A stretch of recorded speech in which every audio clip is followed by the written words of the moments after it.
is because you made way. Remember where we are coming from.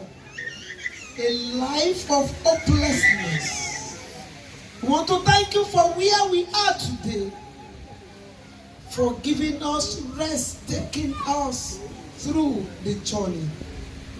Thank you, Lord God, because we are still on the journey. Holy Spirit of God, we want to thank you for this moment.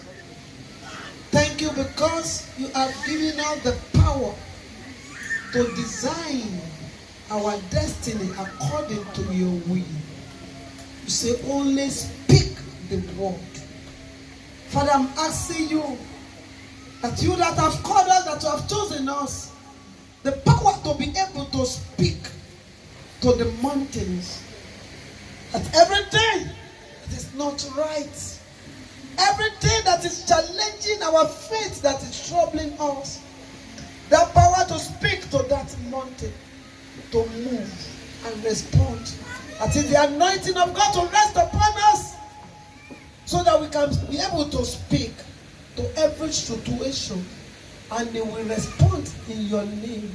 Lord Jesus, even as your people are in your presence today, and Lord God, whatever that represents mountains, Lord Jesus, whatever that they need to speak to respond, no matter how it seems impossible, that Lord today, that the word of God will come upon their mouths, and as they speak the word, you confirm with your wonders in the name of Jesus Christ.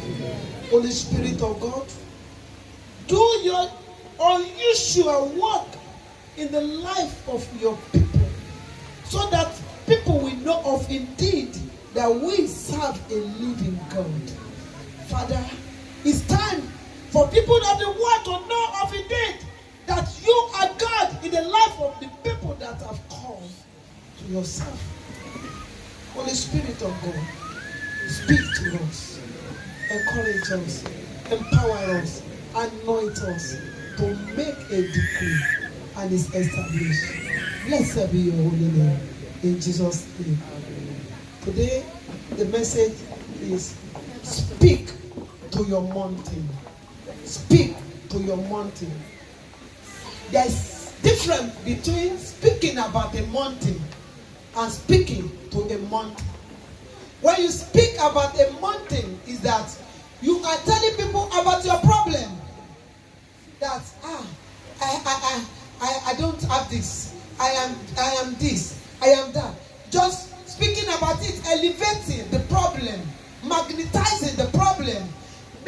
I don't see people's sympathy with your problem. You want them to know that you have one problem. That mountain, you are speaking about it. But when you speak against the mountain, when you speak to level up the mountain, when you speak, the mountain has no choice than to respond. What are we saying? We want to speak to the mountain, to your problems, and it is through your words that you speak to that problem. Want to see our Lord Jesus Christ? Let's go to Mark 11. I read from 13. And seeing a fig tree afar off, having leaves, he came. Happily, he might find anything thereon. And when he come to eat, he find nothing but leaves. But the time of fig was not yet. I want you to know, Jesus Christ came to that fig tree.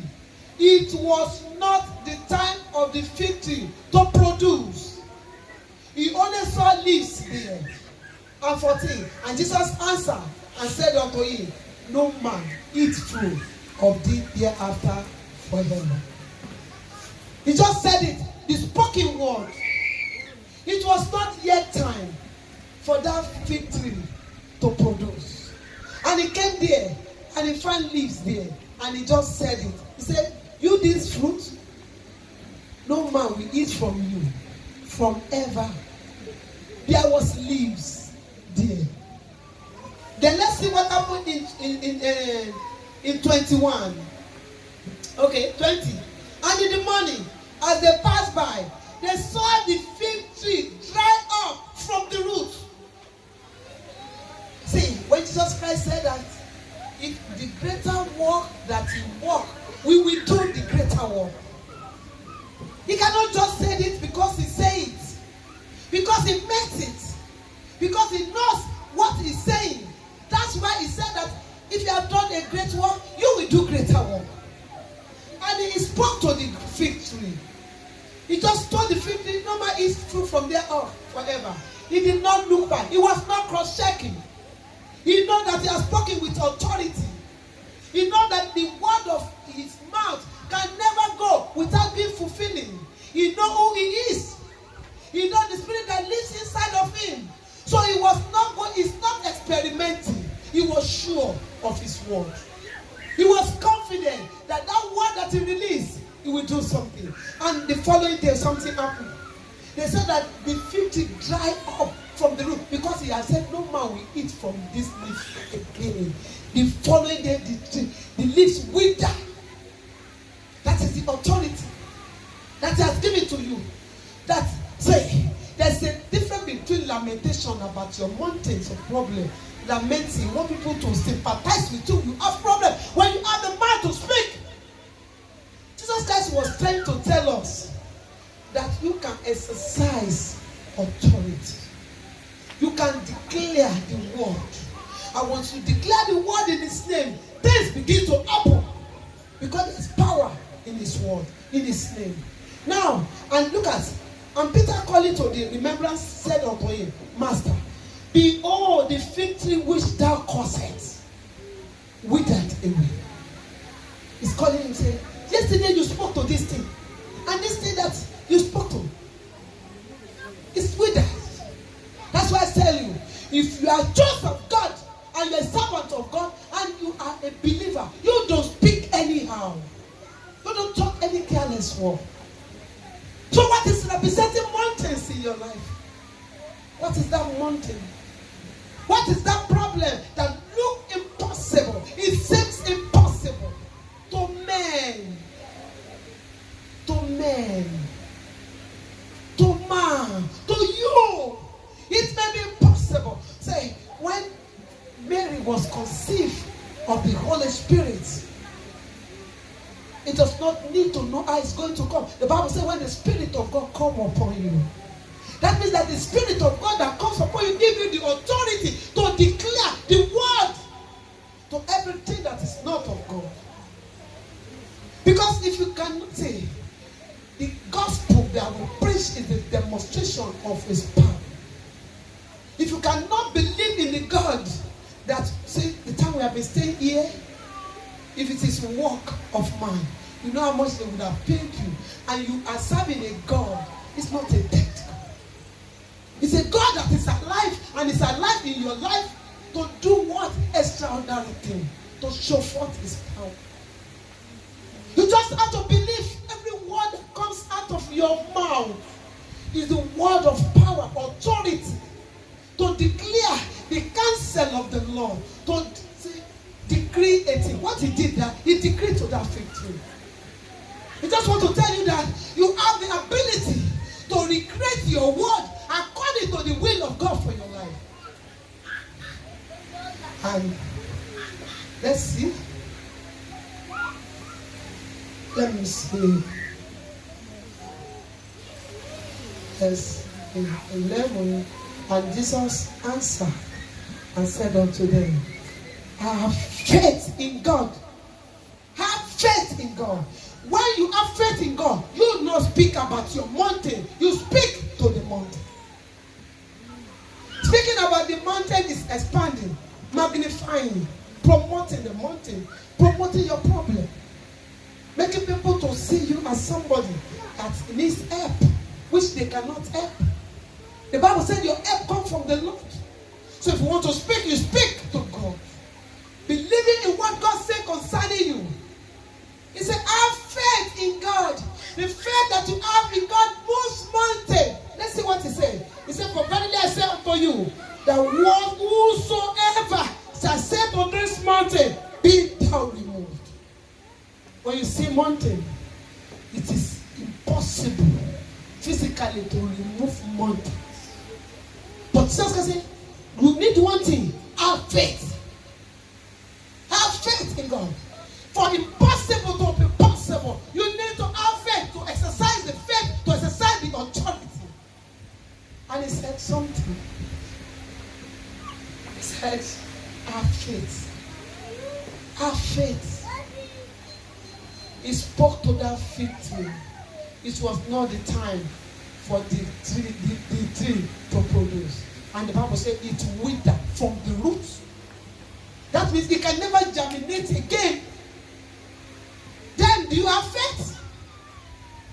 Do you believe that whatever God said concerning you shall come to pass?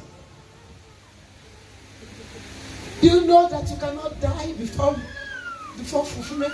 You have to be fulfilled before you die. Then why are you magnifying the mountain?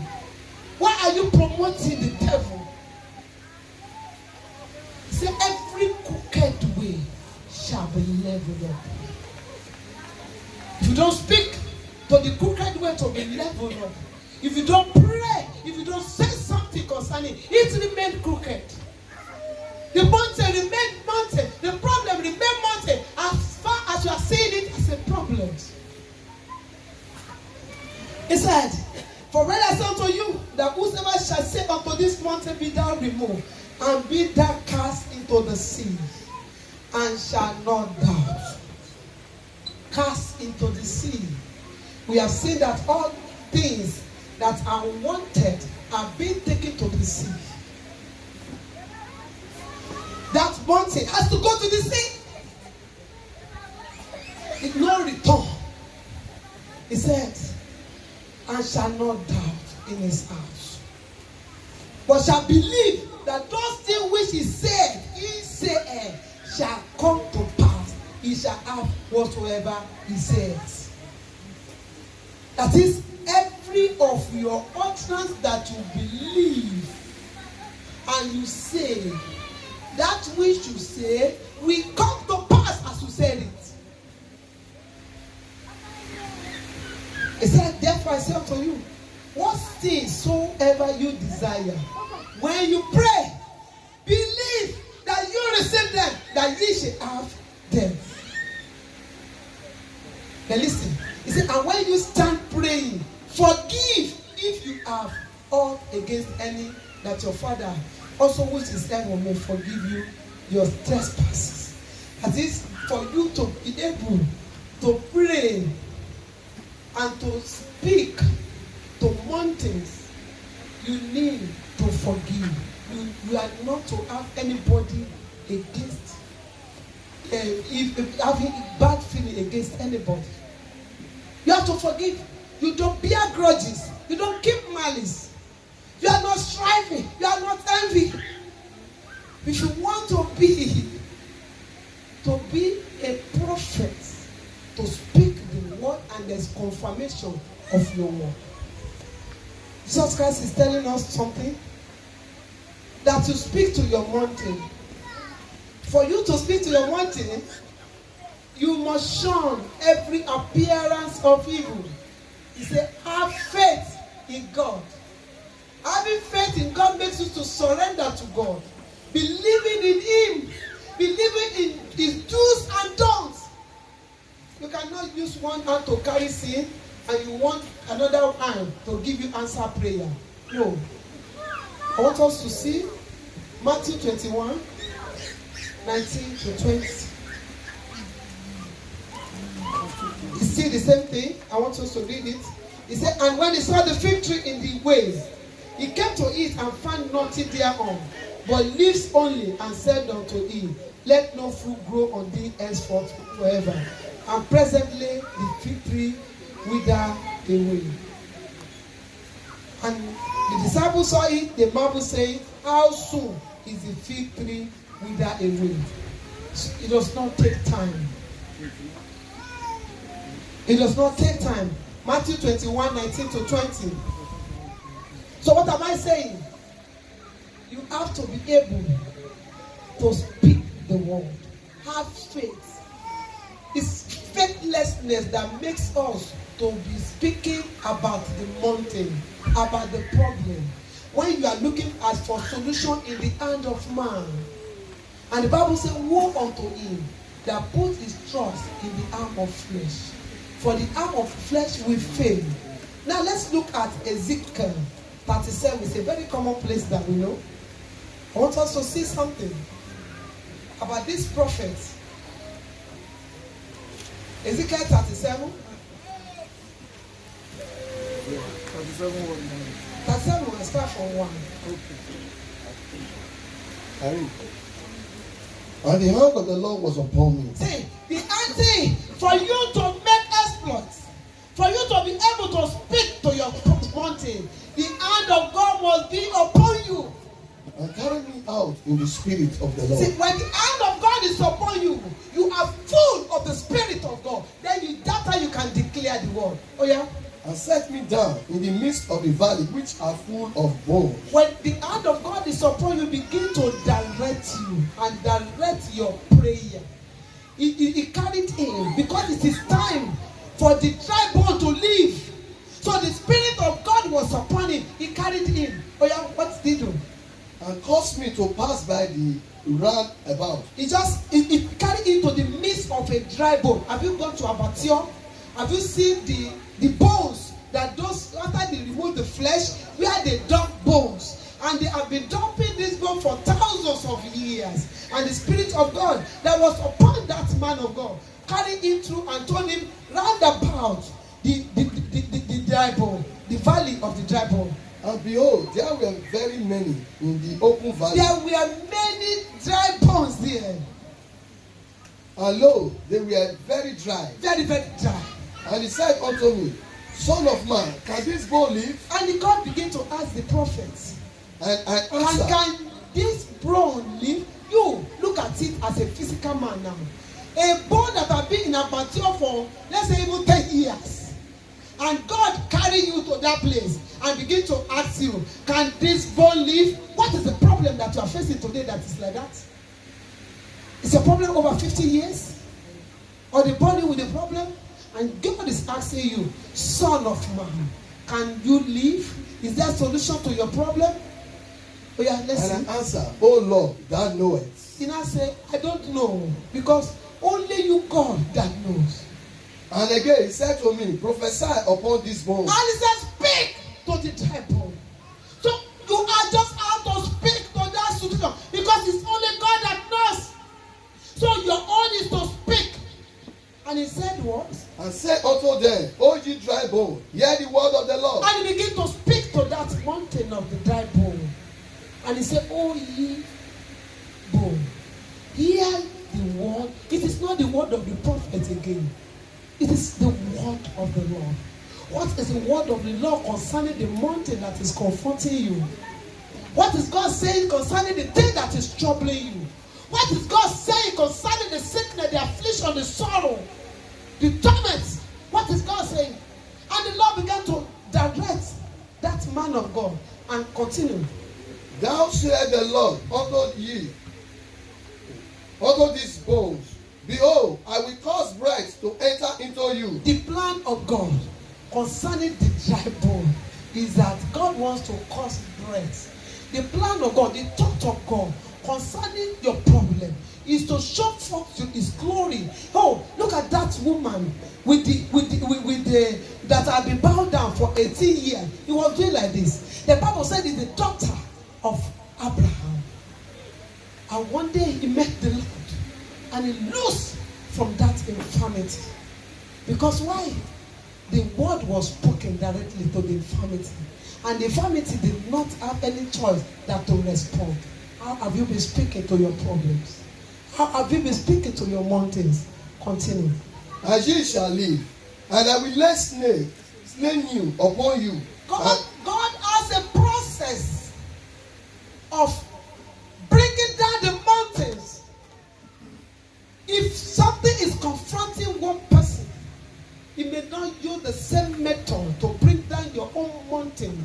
He has diverse means of bringing down different mountains because he's God. What you need to do is to follow his instruction. Be obedient. Don't question God. Don't ask him why. Why don't I do it like this? This is the better way for me. That is a problem of mine. And will bring up flesh upon you, and cover thy skin, and put breath in you, and ye shall live, and ye shall know that I am the Lord. Do you know that? The Lord began to unfold all his plan. How he's going to give life to the dry bone. Then after that, he began to instruct him one by one how to do it. Maybe God has told you that I will do something. I will take you to places. Then he has told you the plan. But you have to be able to be attentive, listen, and follow his instruction. How to bring down the mountain, how to level it up. It's not going to be the way you want. It's the way he wants to bring it down. So I prophesied as I was commanded. You see, he was following every word of God. So it is not your word. It's about what God saying. It's not the way you want it, how you want it to be. It's about how God wants it to be. And as I prophesied, there was a noise, and behold, a shaking. You see what he was doing? As he was prophesying, as he was speaking the word, and as he's speaking the word, things begin to happen. You don't even need to be watching. Is it going to happen? Is it going to be real? No! He believed every word of God, every instruction of God, and he began to walk according to the instruction of God, and things begin to happen. Are you here that you want to see before you believe God? You may not be able to see God. You have to do what he asks you to do. And the bones came together, bones to his bone. Look at the valley. Bones, they begin to look for this leg, begin to look for the left leg, every bone. That's impossible cases. What God is saying, there's no impossibility with God. It's okay.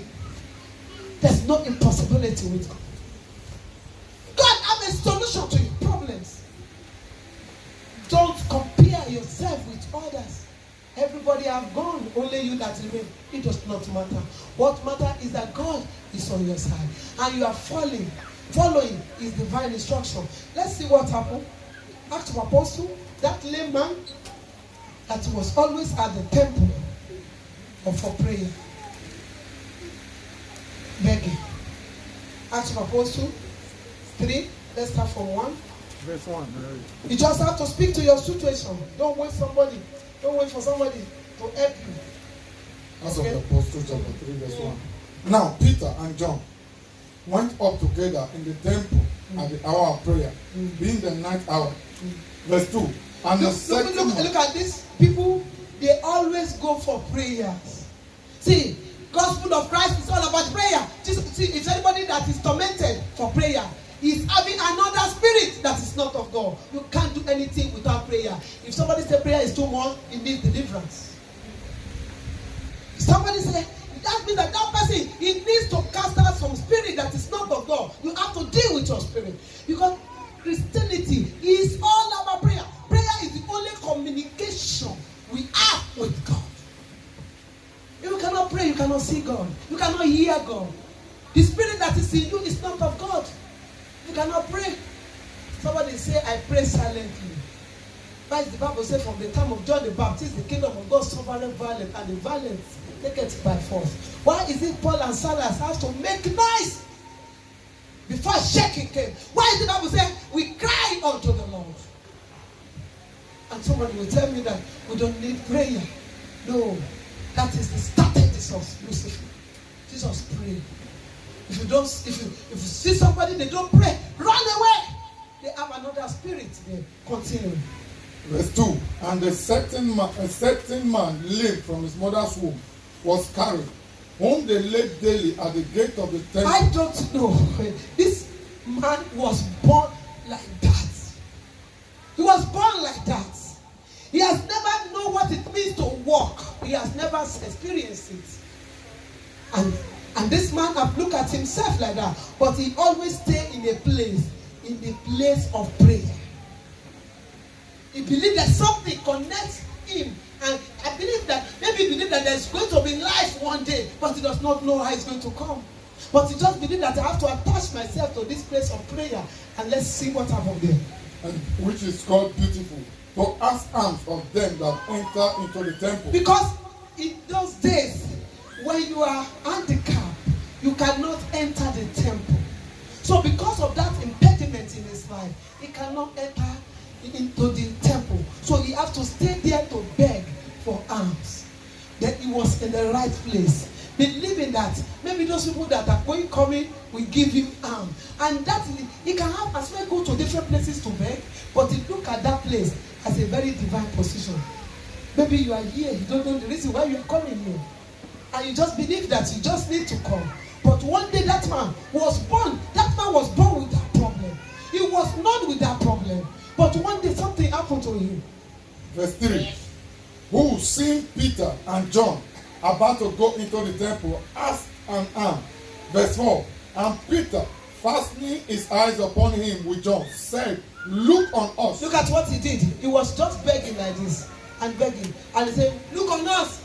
That said, look at my eyes.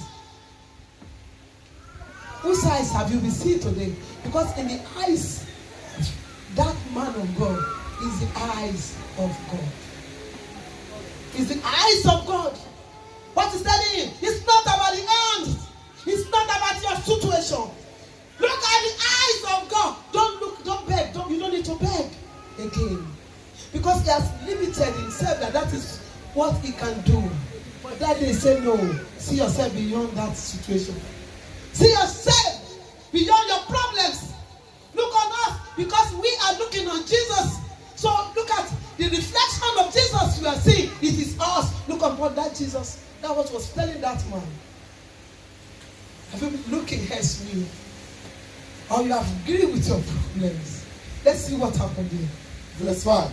And he gave heed unto them, expecting to receive something of them. Because he was looking at it, it's impossible. He was looking for money.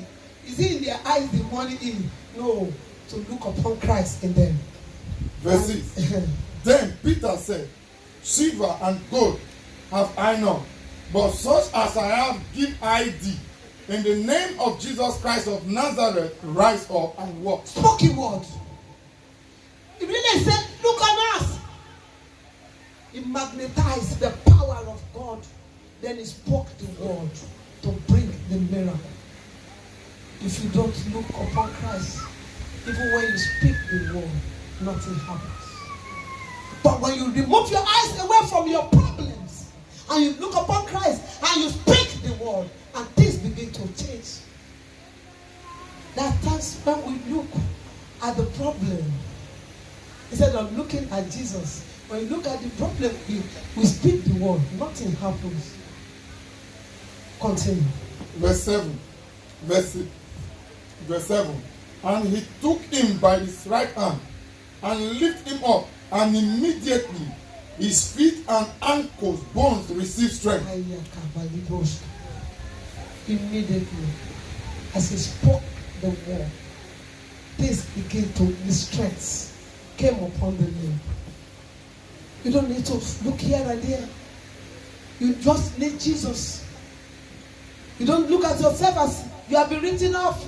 Everybody has gone. This is what the doctor said. This is what the enemy said. This is what my dream is said. No, looking unto Jesus. You are not to be limited. You are not going to go the way your friends are going or the way they are doing their things. You are not going to serve God because other people don't serve God in the reality of life. You are serving God because you know that He can do everything for you. What is God saying concerning you? Speak the word. Look unto Him. You don't need to choose focus. Continue. Verse 8. And he, leaping up, stood and walked and entered with them into the temple, walking and leaping and praising God. That place he cannot enter before because of the word that was spoken to the situation, the barrier, the obstacle, the places he cannot go. Maybe then he begin to go, enter there.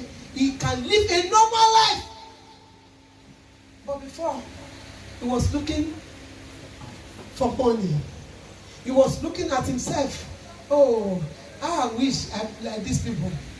But he didn't know that because he's magnifying the problem. Are you magnifying your problem?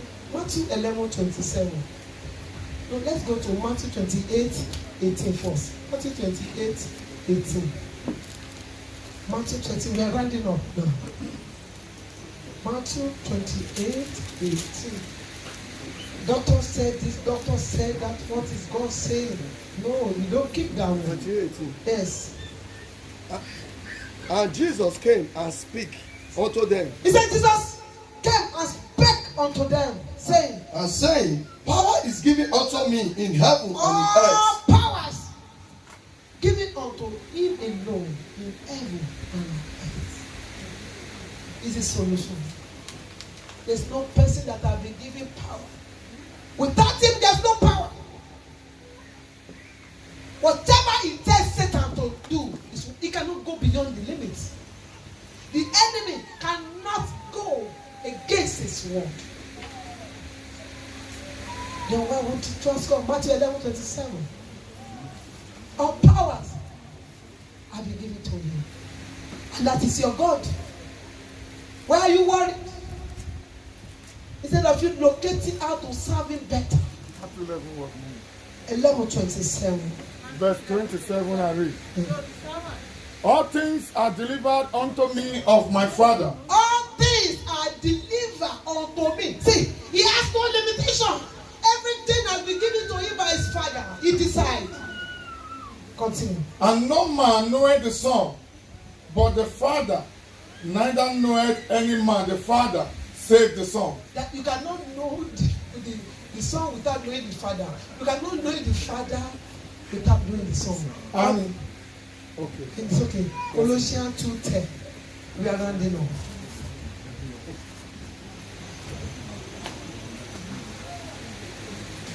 If you cannot pray, forget it. You have not started. If you are looking for psychedelic church, if you have not prayed, if you are just there to see crowd, you are missing it. You may not see God. Colossians 2. There. And ye are complete in him. See, you can only be complete in Christ. Which is the head of all principalities and power. The problem we are having is problem of principality and power. He is the head of principality and power. Let's stand on our feet. I want you to begin to speak to that mountain.